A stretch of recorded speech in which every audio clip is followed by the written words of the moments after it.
or excuse me, May 2nd, the Friday before the first Saturday in May. And this is Ballerina D'Oro, the gray, on track right now.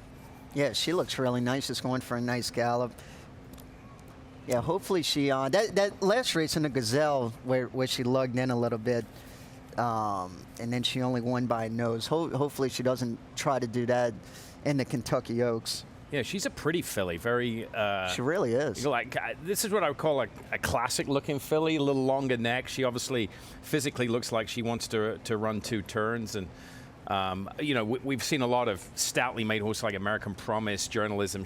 You can tell, a little more feminine looking, and that goes with her being a filly. There she's got a cross nose band on, that leather strap that goes over a bridge of her nose, under her mouth. That's to keep her mouth closed and not give a little more aid to the rider. I mean, when horses get their mouth open and head up and lock onto the bit, it makes it very difficult for her to control, but she's very relaxed.